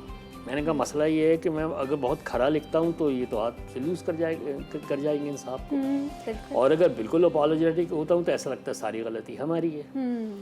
तो उसने इतनी अच्छी बात की थी, उसने कहा था कि आप दुनिया में हर चीज़ एक्सप्रेस कर सकते हैं, शर्त यह है कि ज़बान पे कमांड होनी चाहिए। अगर आपको ज़बान पे कमांड होगी तो आप बड़ी से बड़ी, बुरी से बुरी, गलीज़ से गलीज़, काबिल एतराज़ से काबिल एतराज़, सेंसरशिप की जद में आई हुई कोई भी बात आप कर सकते हैं, ज़बान पे कमांड। बिल्कुल वो दिन था और आज का दिन कि मैंने ये सोचा कि एक तो जो ज़बान में बोल रहा हूँ, मादरी ज़बान मेरी उर्दू है, इस पे मुझे कमांड क्यों नहीं है। मैंने पढ़ना शुरू किया, उर्दू अदब को सीखना शुरू किया। इसी तरह अंग्रेज़ी मीडियम स्कूल था, ये सब कुछ था, लेकिन फिर मैंने उसको इम्प्रूव किया। तो इसलिए कि मैंने यही बिल्कुल सोचा कि मेरा इजहार जो है वो रुक गया क्योंकि मेरी कमांड ही नहीं है। अब हमारे यहाँ जैसे आपने कहा, मैं ख़ुद भी एक टेलीविज़न चैनल का सरबराह रह चुका हूँ। मैं ऑडिशन के लिए जब यंग लड़के लड़कियों को बुलाता था तो अजीब जिन्नाती सी एक ज़बान बोलते थे जो मिंग्लिश कहलाती है ना, अंग्रेज़ी और उर्दू मिली। तो मैं ये कहता था कि नहीं आप सिर्फ उर्दू बोलिए, और उनका हमें नहीं आती थी। मैं कहता था अच्छा सिर्फ इंग्लिश बोलिए तो हमें इंग्लिश के भी प्रेजेंटर्स की ज़रूरत है। वो ये कहते थे कि इंग्लिश भी मतलब वो गलत है। तो जब ये आएगा ना मलगोबा, ये सिचुएशन तो उसके बाद फिर आपका सबसे ज़्यादा इजहार या एक्सप्रेशन रुक जाता है। बिल्कुल, आप अपने आप से ईमानदार नहीं रहते, बिल्कुल आप हकलाने लगते हैं। किसी बच्चे से या किसी यंगस्टर से आप बात करते हैं किसी सब्जेक्ट पे, ज़रा सा आप डीप जाने की कोशिश करें तो वो हकलाने लगता है, स्टैमर करने लगता है और लफ्ज़ तलाश करता है। बिल्कुल ऐसे ही है सर। लेकिन यहाँ पर जो हमारे नौजवान मौजूद हैं उन्हें बड़ी अच्छी ग्रिप है उर्दू पर। मैं बात कर रही हूँ उस वक्त कशाफ इकबाल की जो ऑलरेडी रोस्टर पे मौजूद हैं और हमें अपनी तकदीर सुनाएंगे। जी कशाफ, ओवर टू यू। हुब्बुल वतनी किसी जज्बे का नहीं, एक जिम्मेदारी का नाम है जिसे सिर्फ नसीब वाले ही उठाया करते हैं। खुदा झूठ ना बुलवाए ज़ी वक़ार, ऐसे नसीब वालों के लिए हर एक मिली नगमा किसी विर्द, किसी वजीफे, किसी तस्बीह की हैसियत रखता है। इन दीवानों के लिए खून का रंग सुर्ख नहीं धानी हुआ करता है कि इनके नज़दीक खाके वतन के लुग़वी माना वतन की मिट्टी के नहीं बल्कि मुसल्ले के हुआ करते हैं, और ये इन मुसल्लों पर ऐसे सजदे करते हैं कि इनकी कब्र पर इनका नाम शहीद और इनकी माँ का नाम खाके वतन लिखा जाता है कि ज़मीन पर रख दें अगर आप अपनी शमशीरें तो हम भी अपने सरों से अपना कफन उतारते हैं। उतर के रूह की गहराइयों में हम हर रोज खुद अपनी कब्र में अपना बदन उतारते हैं। खुदा करे कि सलामत रहे ये बूढ़े शजर, कि हम परिंदे यहीं पर अपनी थकन उतारते। वाह। सर, जिस्म के बस एक हिस्से का नाम और पाकिस्तान हमारे नजरिए का। अब देखना ये है कि हम अपने जिस्म की हिफाजत करते हैं या अपने अकीदे की। बहुत शुक्रिया। बहुत शुक्रिया आपका कशाफ कि आपने इतनी पुरजोश और ख़ूबसूरत तकरीर पेश की। बहुत शुक्रिया आपका। सर तो कट जाएंगे पर शौक़ नमू बोलेगा। ये थे कशाफ इकबाल। यहाँ पर बात हो रही थी लैंग्वेज से दूर करने की, और इस सिचुएशन में इस वक्त हम मौजूद हैं, ना इंग्लिश सही है ना उर्दू सही है, बीच में कहीं फंसे हुए हैं। मज़ीद इस गुफ्तगू को आगे बढ़ाते हैं। हम तो माशरे में जो महसूस करते हैं वो कोशिश करते हैं कि लोगों तक पहुँचा दें। माओं से ये कहते हैं कि अपने बच्चों को तालीम दीजिए अपनी कौमी ज़बान की। देखिए, मादरी ज़बान उर्दू हर एक की नहीं है पाकिस्तान में। बिल्कुल। कोई पश्तो बोल रहा है, कोई सिंधी बोल रहा है, एक होती है कौमी ज़बान, वो है उर्दू। वो तो सीखना है, इसीलिए लाजमी सब्जेक्ट के तौर पे भी आता है। ये ऐसे ही था जैसे जब ये सोवियत यूनियन बना था, रूसी जमहूरियाँ हैं सब, तो इनकी अपनी अपनी ज़बानें, काज़ाकिस्तान की अलग है, किर्गिस्तान की अलग है सब, लेकिन उन्होंने राब्ते की एक ज़बान रशियन लैंग्वेज रखी थी, जो कि सबको सीखनी थी। तो लिहाजा वो उनकी नेशनल लैंग्वेज थी, वो सब सीखते थे। हम अपनी नेशनल लैंग्वेज से बहुत पीछे चले गए। सबसे पहले तो हमें प्राइड लेना चाहिए। आप यानी उन कॉलोनियल स्कूल्स, यानी कॉलोनियल माइंडसेट में वो स्कूल्स बन रहे हैं या बने हुए हैं जहाँ उर्दू बोलने पे बच्चे पे फाइन किया जाता है आज भी। बिल्कुल। चलिए, पार्टीशन के बाद तो ये एक मजमून सी चीज़ थी, ये तो अंग्रेज़ ने शुरू की थी इंतहाई गुलाम पैदा करने के लिए। और मुझे कहने दिए, एचिसन और ग्रामर ये सब जो थे, ये जहनी गुलाम बनाने के लिए थे। ये अंग्रेज़ की मशीनरी को चलाने के लिए ब्राउन साहिबान की एक प्रोडक्शन मशीन थी। लिहाजा वहाँ तो चलिए हो गया कि आपने वर्नाकुलर, उर्दू भी नहीं या हिंदी भी नहीं, वर्नाकुलर यानी मकामी लैंग्वेज आपने बोली, आप पे फाइन भी होगा और ये भी होगा। अब तक हो रहा है। अब तक जो हमारे सो कॉल्ड एलीट स्कूल्स हैं, जहाँ इतनी महंगी महंगी फीसेस हैं, वहाँ अलाउ नहीं है बच्चे को उर्दू बोलना अपनी मादरी 75 साल ज़बान। बाद भी हम वहीं फंसे हुए हैं। देखिए, एक बड़ी हैरानकुन बात है कि हमारे पास लैंग्वेज की पॉलिसी ही नहीं है। वाह। हम 72 साल 71 साल की बात कर रहे हैं। इस वक्त पाकिस्तान में अभी तक कोई ज़बान की पॉलिसी नहीं बनी है। जो हमारी वो ज़बान होती है ना जो घर में बोली जाती है, जी, वो उस ज़बान में आप ख्वाब देखते हैं। वो ज़बान आपके उड़ान को, आपके विजन को बढ़ाती है। और जिसका विजन बड़ा होता है वही बड़े ख्वाब देखता है और फिर वही बड़े काम करता है, अचीवमेंट्स करता है। जो इस वक्त दूसरी ज़बान है अंग्रेज़ी, वो है हमारी राब्ते की ज़बान, वो है हमारी साइंस की ज़बान, हमारी टेक्नोलॉजी की ज़बान। वो उतनी ही अहम है, इसमें बिलाशुबा कोई शक नहीं है, क्योंकि हमारे यहाँ उस तरह रिसर्च नहीं होती, हमारे यहाँ रिसर्च की ट्रांसलेशन नहीं होती। बिल्कुल। तो अगर आपको दुनिया से जुड़ना है, अगर आप एक इंटरनेशनल लिंग्वा फ्रांका को लेना चाहते हैं, तो आपको अंग्रेज़ी सीखनी चाहिए। बिल्कुल ऐसा ही है। अब ये एक बड़ी कॉमन सी बात है ना, ये हर एक को समझ में आ रही है। इसको पॉलिसी में बदलना चाहिए। हमारी जो अपनी कौमी ज़बान है, उसकी हैसियत है हमारे लिए लिंग्वा फ्रांका। जो अभी अंजुम साहब कह रहे थे कि पूरे पाकिस्तान में किसी भी गोशे में चले जाएं, मैंने फाटा से लेके सिंध तक काम किया है, किसी जगह चले जाएं, आपको ये बैरियर नहीं आता। आप अपनी बात कह सकते हैं, अगला आपकी बात। अच्छा, कुछ इलाके छोटे छोटे पॉकेट मुझे ऐसे मिले कि उन्हें उर्दू नहीं आती मगर उन्हें समझ जरूर आती है ना। अब ये कितनी बड़ी एक हमारे लिए नेमत है कि एक हमारे पास ऐसी ज़बान है जिससे हम पूरे पाकिस्तान में राब्ते में आ सकते हैं। उसको वो हैसियत दीजिए। आपकी इलाकाई ज़बानें मर रही हैं। आपको पता है, मादरी ज़बान के फेस्टिवल बनाए जा रहे हैं, मनाए जा रहे हैं कि उन्हें ज़िंदा किया जाए। वो वाली इलाकाई ज़बानें जिसमें लिटरेचर मौजूद है, लेकिन हमारे पास हमारे पास उनके बोलने वाले नहीं हैं। बहुत सी ज़बानें ऐसी हैं कि गिनती के 10,000 लोग 8,000 लोग रह गए, वो भी एक ख़ास उम्र की के हिस्से में हैं जो कि अनकरीब वो ज़माने ख़त्म हो जाएंगे। यहाँ पर क्योंकि आज़ादी का आज दिन है, 14 अगस्त है, तो मैं चाहूँगी थोड़ी हिस्ट्री को भी हम दोबारा से डिस्कस कर लेते हैं। कॉन्स एंड प्रॉस को तो डिस्कस कर ही रहे हैं लैंग्वेज के, थोड़ा अगर हिस्ट्री की तरफ देखें तो एक अभी ये मैं जो बात करने वाली हूँ ये हम देख रहे हैं कि अब दोबारा से ये लोग सर उठा रहे हैं। मैं बात कर रही हूँ सर सिख कम्युनिटी। कहा जाता है जब पाकिस्तान आज़ाद हो रहा था तो इन्होंने भी इनसे कहा गया कि भाई हम आपका साथ देंगे, आप फ़िलहाल हमारा साथ दें। तो जब पंजाब से ट्रेन्स गुजरती थी तो मैंने, क्योंकि मैं तो ज़ाहिर है पढ़ा ही है और सुना ही है गादी इस बारे में, तो बहुत जुल्म सितम होता था। और आज जब हम देखते हैं तो इंडिया में सिख कम्युनिटी कह रही है कि आप हमें अलग मुल्क दें, हम नहीं रहना चाहते आपके सिखों साथ। से पंडित जवाहरलाल नेहरू ने बिट्रे कर दिया। जब ये सारी मूवमेंट हो रही थी तो इन्होंने ये कहा था कि किसी तरह पाकिस्तान को बनने से रोक लो, अखंड भारत होगा। लेकिन अब हम उसमें ये एग्री करते हैं कि सिखों मास्टर ताराचंद से बात की थी कि हम सिखों को एक इनॉटोमस एक स्टेट बना के दे देंगे। अच्छा, और अगर ये पाकिस्तान बन गया तब ये मुमकिन नहीं रहेगा क्योंकि फिर इंडिया के इतने बंटवारे नहीं हो सकते। बिल्कुल। लिहाजा उस वक्त सिख मूवमेंट ये थी कि मुसलमानों को पाकिस्तान बनने, तो ज़ाहिर है वो एजिटेशन में आ गया और जितना खून खराबा हुआ मशरक़ी पंजाब में बड़ा जुल्म सितम हुआ। लेकिन उसके बाद क्या हुआ? उसके बाद यही हुआ कि पंडित नेहरू अपने कौल से फिर गए और फिर सिखों ने रियलाइज़ किया कि उन्होंने तो लूज़ कर दिया। फिर सिखों ने ये किया कि वो खालिस्तान बनाएंगे, एक अलग ही मुल्क बना देंगे। अलग तहरीक उन्होंने चलाई जिसको कि इंदिरा गांधी ने बहुत सख्ती से कुचला था। गोल्डन टेम्पल में जिस तरह से कि फ़ौज का एक्शन हुआ था, उन्होंने अपनी एग्ज़ाइल की गवर्नमेंट तो बनाई हुई है कनाडा में और बरतानिया में, मैंने वहाँ देखा भी है।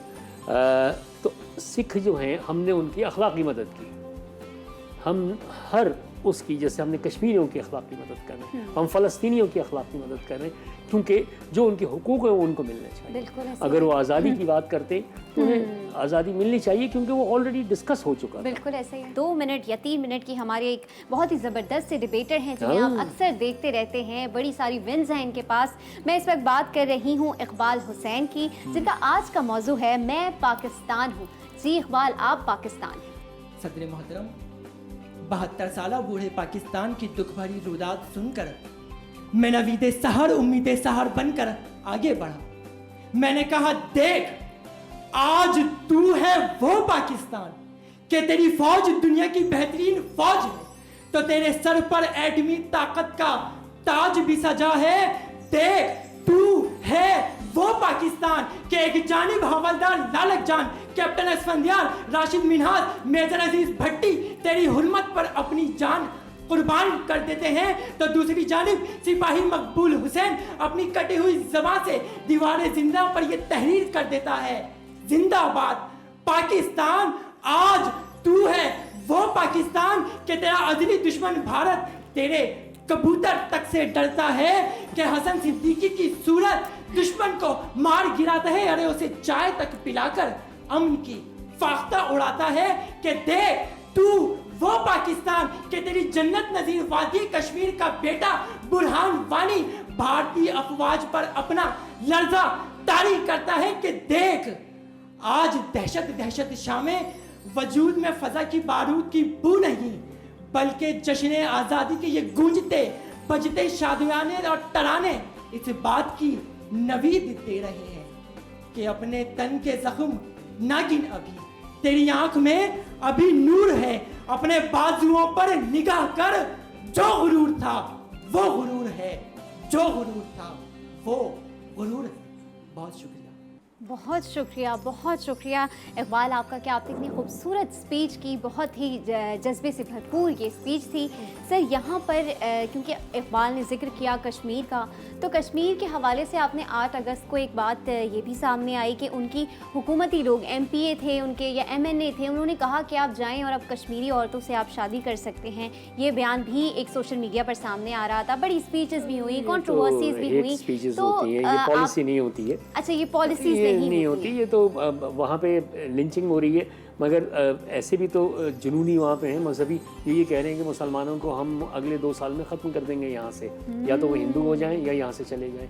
ऐसी भी वही खातून है जिन्होंने ये कहा था कि वही एथनिक क्लींजिंग करिए, या जिस तरह बॉस्निया में हुआ था कि इज्तिमाई तौर पे उनकी नस्लें बदल दीजिए वगैरह। ये मॉडर्न दुनिया में ज़रा सा मुश्किल होता है और दूसरी बात ये है कि कहने दीजिए कि हम भी कोई बेबस लाचार तो नहीं बैठेंगे ना, जब हमारे उस भाई को उस तरफ या बहन को जब हमारी ज़रूरत पड़ेगी तो बहरहाल हमें तो लब्बैक कहना है, बिल्कुल कहना और हमें उनकी रेस्क्यू या मदद के लिए जाना है। बिल्कुल हम जंग जो होती है, पहले भी अर्ज़ किया था कि जज्बाओं से लड़ी जाती है, आवाम से लड़ी जाती है, महज हथियारों से नहीं लड़ी जाती बिल्कुल है। ऐसा ही है। तो हमें सिर्फ ज़रूरत इस वक्त ये है कि हमारा डिप्लोमेटिक फ्रंट जो है वो मजबूत होना चाहिए, जिसमें कि हम आलमी ज़मीर को मुतवज्जो कर सकें इन सब एट्रॉसिटीज़ की तरफ। और हम जब करेंगे, जब हमारा आपस का रिफाक, बदअहदी और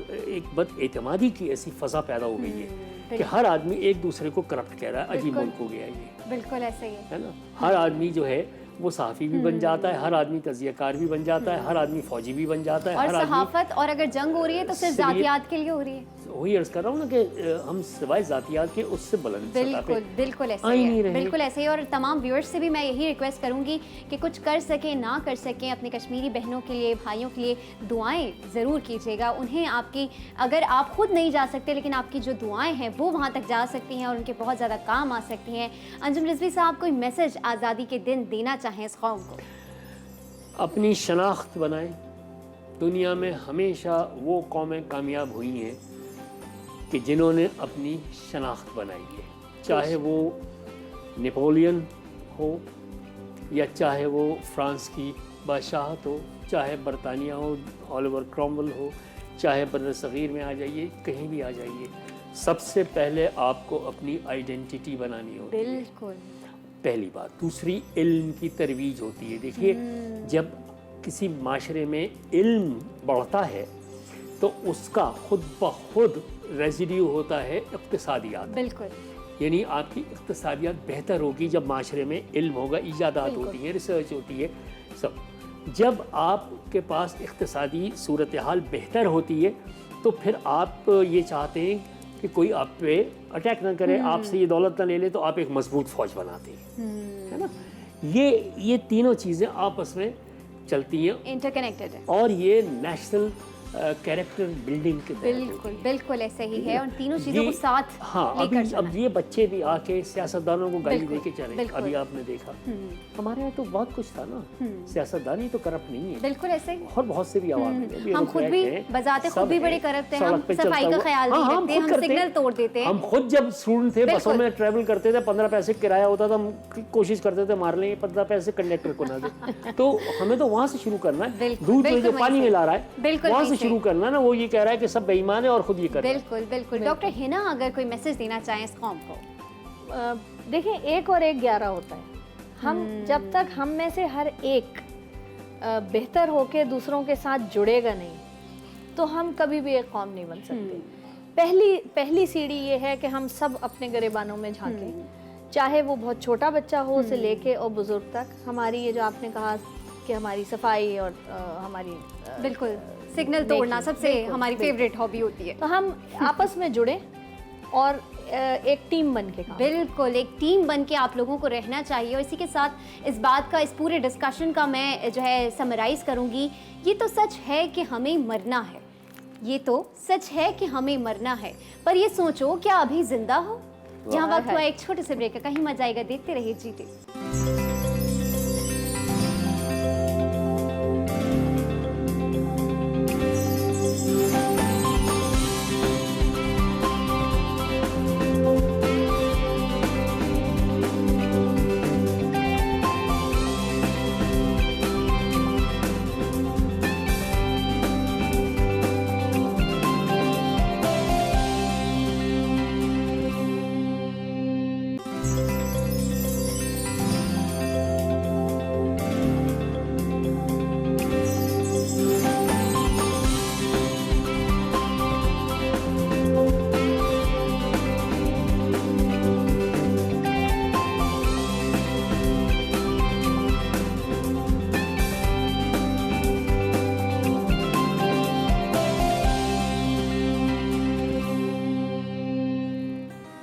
ऐ वतन पाक वतन, पाक वतन, पाक वतन, ऐ मेरे प्यारे वतन, ऐ वतन पाक वतन,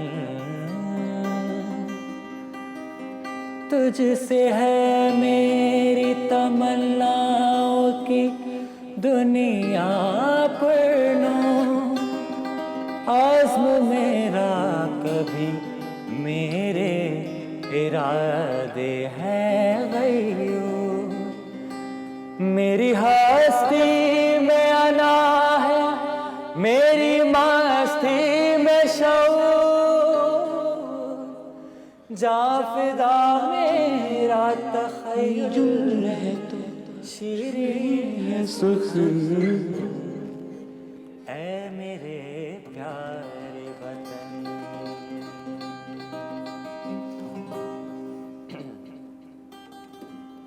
बहुत शुक्रिया भाई, क्या खूबसूरत आवाज़ है आपकी और कितना खूबसूरत नेशनल सॉन्ग मिली नगमा आज भी याद किया जाता है। आपको इंट्रोड्यूस करवाते हैं हमारे गेस्ट से। इस वक्त जो गा रहे थे खूबसूरत आवाज़ जिनकी आप सुन रहे थे वो थे पना अली नकवी। अस्सलाम वालेकुम पना, कैसे हैं आप?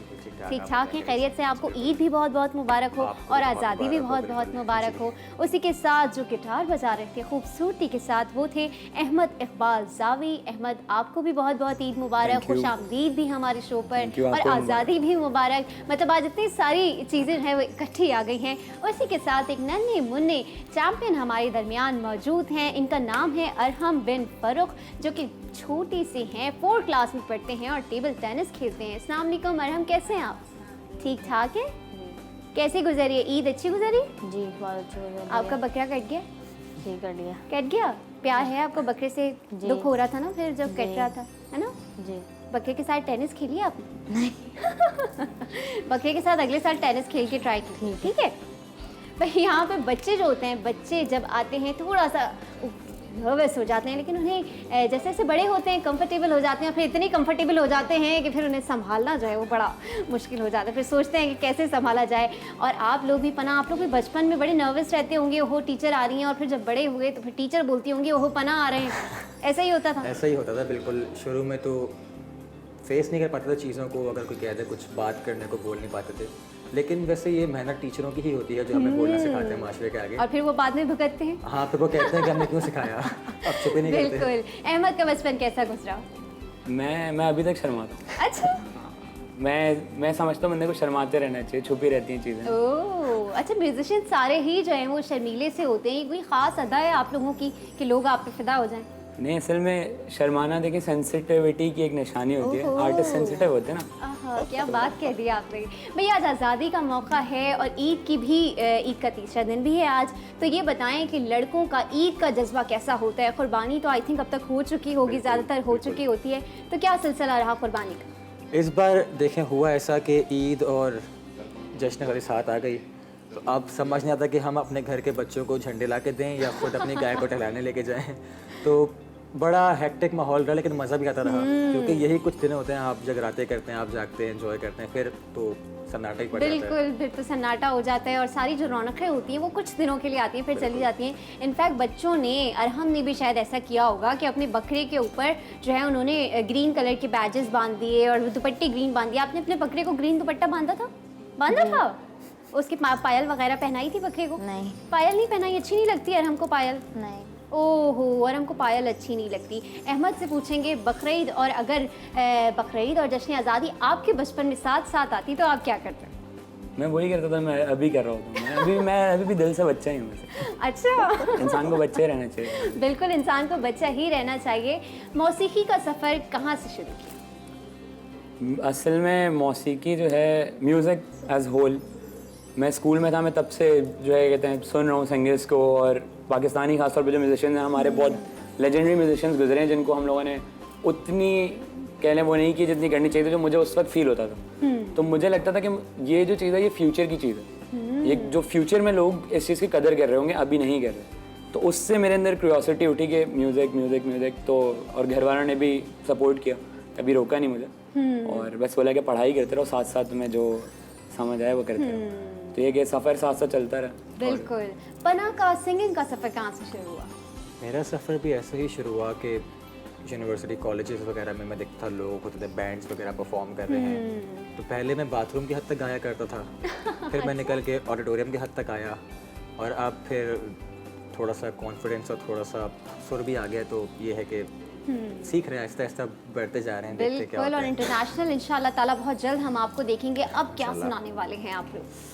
अब देखें, आपने बात की ईद कुर्बान की और जश्न आज़ादी की, तो दो लफ्ज़ साथ आ गए, कुर्बानी और आज़ादी। आज़ादी तो बिल्कुल वही, जैसे कि आज़ादी शहदाओं की कुर्बानी के बगैर उसका कोई वो मोल नहीं बनता, बिल्कुल ऐसे ही है। तो इस मौके पर मैं चाहता हूँ कि हम हमारे शहदाओं को जो राय हक के शहीद हैं उनको एक ट्रिब्यूट पेश करें। बिल्कुल। और अरहम मिली नगमे पढ़ते हैं स्कूल में? मिली नगमा आता है अरहम को? कोई नहीं, याद नहीं होता, सुनते हैं बस। पढ़ा है कभी? पढ़ा भी नहीं है। चलें आज आप हमारे साथ साथ मिली नगमा पढ़िए, ठीक है अरहम? चलें जी, ओवर टू पना। जी हाँ पना। ए राहे हक के शहीदों, ऐ राहे हक के शहीदों, वफा की तस्वीरों, तुम्हें वतन की हवाएं सलाम कहती हैं। ऐ राहे हक के शहीदों, लगाने आग जो आए थे आशियाने को, वो शोले अपने लहू से बुझा दिए तुमने। बचा लिया है यतीमी से कितने फूलों को, सुहाग कितनी बहारों के रख लिए तुमने। तुम्हें वतन की फिजाएं सलाम कहती हैं। ऐ राहे हक के शहीदों,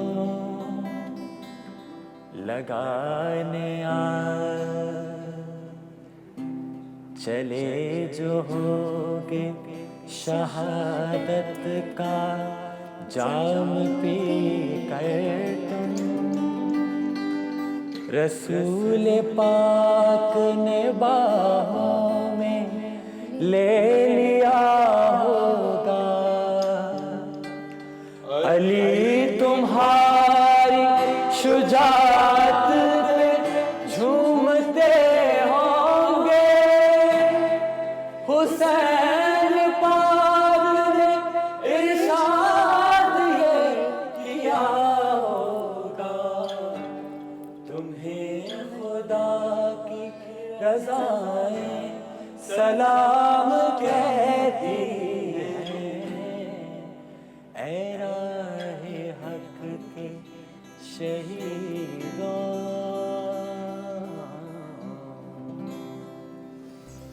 बहुत ही खूबसूरत मिली नगमा। जब आप इसे सुनते हैं और इतनी खूबसूरत आवाज़ में जब आप इसे सुनते हैं तो आप मेरी तरह आप दीदा हो जाते हैं, आपके रोंगटे खड़े हो जाते हैं। और जब हमारी आज़ादी की बात आती है, शहदाओं की बात आती है, और फिर जब हम इस खूबसूरत मिली नगमे से समझते हैं कि किस तरह कुर्बानियों का सिला उन्हें मिला, किस तरह इस्लाम को भी उन्होंने इस्लाम का भी बोलबाला किया, तो आप बिल्कुल मेरी तरह एक ट्रांस में चले जाते हैं। आपके हाथ जो हैं वो कुछ देर के लिए बिल्कुल ठंडे बर्फ़ हो जाते हैं और आप सोचते हैं कि आज जिस मुल्क में आप बैठे हुए हैं ये यूं ही नहीं मिला, बहुत सारे लोगों की कुर्बानी से मिला है। यहाँ पर बात करते हैं अरहम से। अरहम गोल्ड मेडलिस्ट भी हैं। भाई अरहम ने गोल्ड मेडल कहाँ जाकर लिया था? मैंने जो है वो कराची टीम खाना में लिया था। कराची टीम खाना में? भाई अरहम ने, मुझे लग रहा है आज ईद का दिन है और कुछ खाया नहीं है। अरहम जोर से बोले थे, कहाँ लिया था वो गोल्ड मेडल? कराची टीम खाना में लिया। कराची टीम खाना में लिया था। क्या खेल रहे थे अरहम? मैंने जो है वो टेबल टेनिस खेली थी। टेबल टेनिस खेली थी। तो उसमें कितना स्कोर किया था? स्कोर नहीं, मतलब उस दिन बहुत दिल चाह रहा था मेरा खेलने का, मेरे फाइनल एग्जाम्स चल रहे थे, हम लोग जा नहीं पा रहे थे और पापा और मैं जो है वो खेलते थे डाइनिंग टेबल के ऊपर। तो उस दिन भी हमने ऐसे ही करके खेला और फिर जो है वही वीडियो बनाकर ITTF को भेजी। तो हमें नहीं पता था कि ये वीडियो सेलेक्ट हो जाएगी, और वो वीडियो सेलेक्ट हुई तो उसके ऊपर जो है मुझे गोल्ड मेडल मिला था। ओह ज़बरदस्त, आपकी वीडियो सेलेक्ट हुई उस पर आपको गोल्ड मेडल मिला। जी। मैंने सुना है आप टाइकोंडो भी खेलते हैं। जी। खेलते हैं। आपको टाइकोंडो ज़्यादा पसंद है या table tennis? Table tennis. Table tennis ज़्यादा पसंद है, ऐसा क्यों? टाइकोंडो मैं अपनी फिटनेस के लिए करता हूँ, और टेबल टेनिस जो है मेरे पापा खेलते हैं, वो इंटरनेशनल प्लेयर है, इसकी वजह से मैं पहले सिर्फ खेलता था, और जब मेरी वीडियो सेलेक्ट हुई अब जो है मुझे और ज़्यादा शौक हो गया। टाइकोंडो में कोई टाइटल जीता है यार हमने? जी बहुत। कौन सा? बहुत सारे जिससे हम नाम भी नहीं याद है। इतने सारे टाइटल जीते हैं और हमने कि उन्हें नाम भी याद नहीं है कि कौन सा वाला मैंने जीता है। आपको थोड़ी देर देते हैं, आप सोचें, याद करें कि टाइकोंडो में कौन सा टाइटल जीता है। यहाँ पर पना और अहमद से बात करते हैं। जब बात आती है मौसीकी की और मिली नगमों के अंदर, जो आपने अभी नूरजहाँ की आवाज़ में जो गाना, जो मिली नगमा गाया गया था, उससे गाया, ये बताइएगा कि जब मिली नगमा कोई सिंगर पढ़ रहा होता है, गा रहा होता है, तो क्या फीलिंग्स होती हैं? क्या वाकई मेरी तरह आप लोग भी बड़े इमोशनल हो जाते हैं? बात ये है कि आपने पूछा था ना कि म्यूज़िक स्टार्ट कैसे हुआ। हम छोटे छोटे होते थे, सुबह सुबह हम स्कूल जा रहे होते थे और मिली नगमा चल रहे होते थे, तो वहीं से एक चीज़ होता था, आपको जज्बा आता है यार मुल्क के लिए गाने चल रहे हैं। 14 अगस्त के फंक्शन में जो हम खासतौर पे गाने गाते हैं ना बचपन में, हमारा स्टार्ट एकदम से वहीं से था। आप मिली नगमा सुनते हैं, आप बड़े होते हैं, फिर आप गुनगुनाते हैं, फिर आप थोड़े से चलते हैं चीज़ों के साथ साथ। तो बिल्कुल यही बात है। और 14 अगस्त का फंक्शन आई थिंक बहुत इंपॉर्टेंट होता है। अहमद, आपका क्या ख्याल है? असल में आज़ादी जो है ना, वो मैंने जैसे आपको पहले बता रहा था, आर्टिस्ट के लिए सेंस करना चीज़ों को बहुत बिल्कुल ज़रूरी है। बिल्कुल। आज़ादी की जो फीलिंग है ना, वो कदर उसको पता होती है जिसके पास नहीं होती।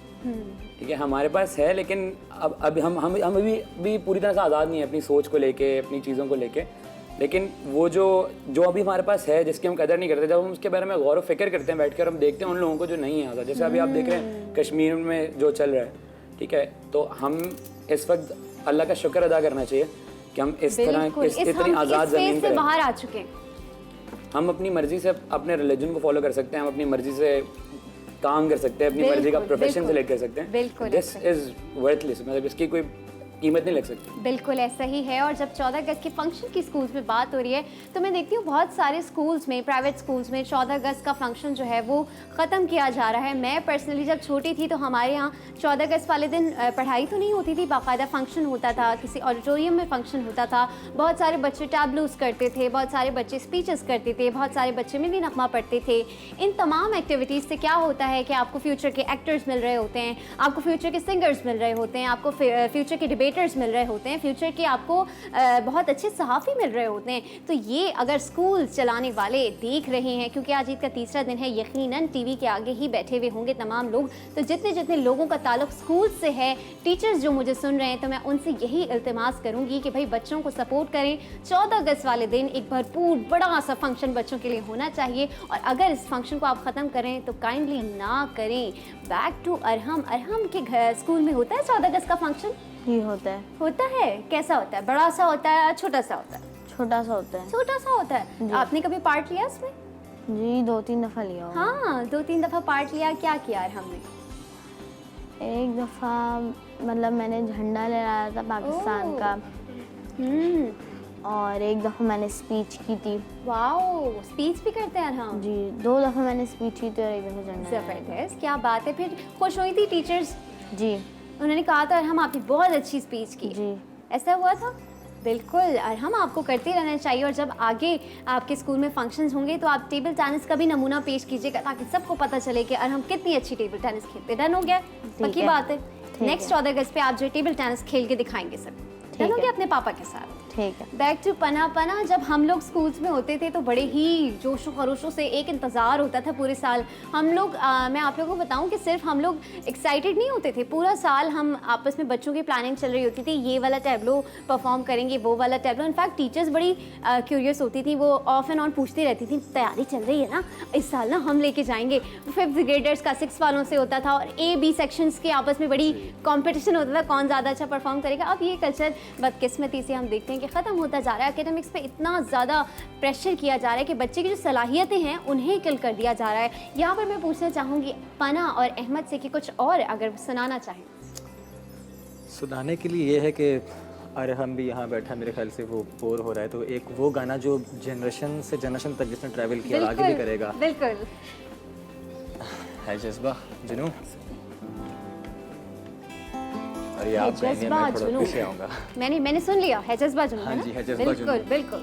हम तो खैर अब यूथ से निकल के जो ना हम उधेड़पन में आ गए हैं। ओहो कौन बोल कौन रहा है? लड़कपन बचपन तो ये है ना, तो फिर ये गाना फिर हम बिल्कुल, उन बिल्कुल। बच्चों के लिए जो ना आके मुल्क का नाम रोशन करना है। बिल्कुल।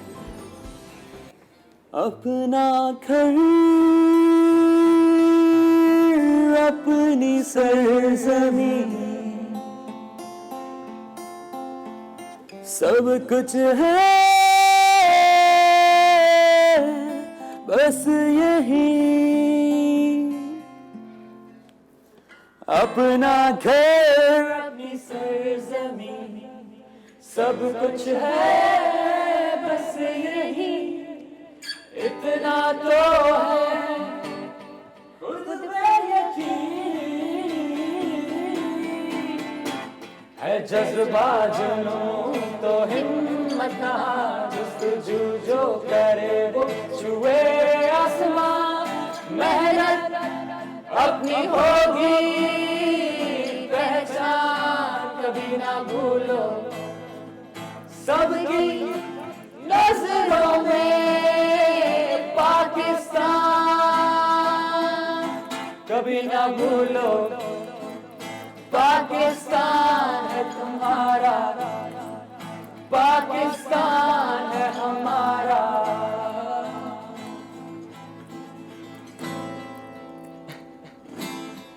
बहुत शुक्रिया भैया, आपका इतना खूबसूरत जज्बा हमारे अंदर जो है जगा दिया है। मज़ीद चूँकि आज़ादी का दिन है, इनसे पूछेंगे बचपन में आज़ादी का दिन कैसे गुजारते थे? देखिए बचपन में तो आज़ादी के दिन हम आराम करते थे। झंडियाँ नहीं लगाते क्योंकि थे? झंडियाँ हमसे पहले लगाते थे ना। वो तो अच्छा। एक हफ्ता पहले से हमने पूरी बिल्डिंग सजानी है, झंडियाँ लगानी है, फ्लैग बनाना है, सब करना है। तो सारी थकन फिर जो ना हम शाम होने के बाद सेरेमनी देखने के बाद हम होते थे बस बस हो सब गई कर लिया हमने जो करना था। अहमद ने कभी गुल्लक तोड़ा है झंडियाँ खरीदने के लिए? मैंने तो तोड़ा है। गुल्लक नहीं, झंडियाँ खरीदने के लिए थोड़ा मैं गुल्लक में पैसे रखता नहीं था। मेरे वालिद साहब बड़े क्या कहते हैं सखी थे, वो झंडियों के लिए कभी मना नहीं करते। अच्छा। पैसे देते। और वो मुझे याद है वो झंडियों की हम बचपन में वो हथकड़ी टाइप सी वो गोल गोल बना के चेन बनाते थे, वो लगाते थे पूरे घर के बाहर। और फिर साइकिल पे आधी साइकिल ग्रीन की भी होती थी और पूरे मोहल्ले में झंडा लेके और वो झंडियाँ लगा के बिल्कुल, और सफेद शलवार कमीज पहन के बैज लगा के स्पेशली 14 अगस्त को घूमते थे। अच्छा, जंजीरें बनाने पे तो हमें बड़ी मार पड़ती थी कि झंडियों को काटा कैसे, क्योंकि उसे दो करना पड़ता था। जब जंजीर बनाते थे आप उसे बीच में से झंडी को दो करना पड़ता था, हमें बड़ी मार पड़ती थी अगर किसी ने देख लिया झंडी काटी कैसे। तो ये हमारे बचपन में बड़ी सख्ती थी, कहते थे जो भी करना है झंडी कटनी नहीं चाहिए और जंजीर टाइप की ऐसी चीज़ें नहीं बनाएं, बस इसे चिपका लें, फूल बना लें इसका। तो हम कहते थे ठीक है भाई, हम इसी में खुश हैं, उसी में हम खुश रहते थे। और बड़ा हम भी तैयार होते थे अपने बचपन में, जाना कहीं नहीं होता था, कोई इवेंट नहीं होता था, बस सुबह सुबह उठ जाते थे, आज 14 अगस्त से तैयार हो जाते थे और पूरे मोहल्ले में बस भाग रहे हैं इस तरह से बचपन गुजर जाता था।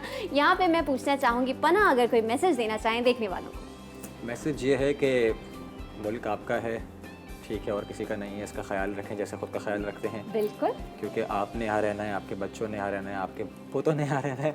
तो इस मुल्क को उसका एक असल जो चेहरा जो हमारी आइडियोलॉजी थी उस हिसाब से उसको बनाया, उसको तामीर करें। बिल्कुल, और इसे अपनी नस्लों के लिए संभाल के रखें। आपकी बात का लबे-लुबाल यही है। अहमद, अगर कोई मैसेज देना चाहें।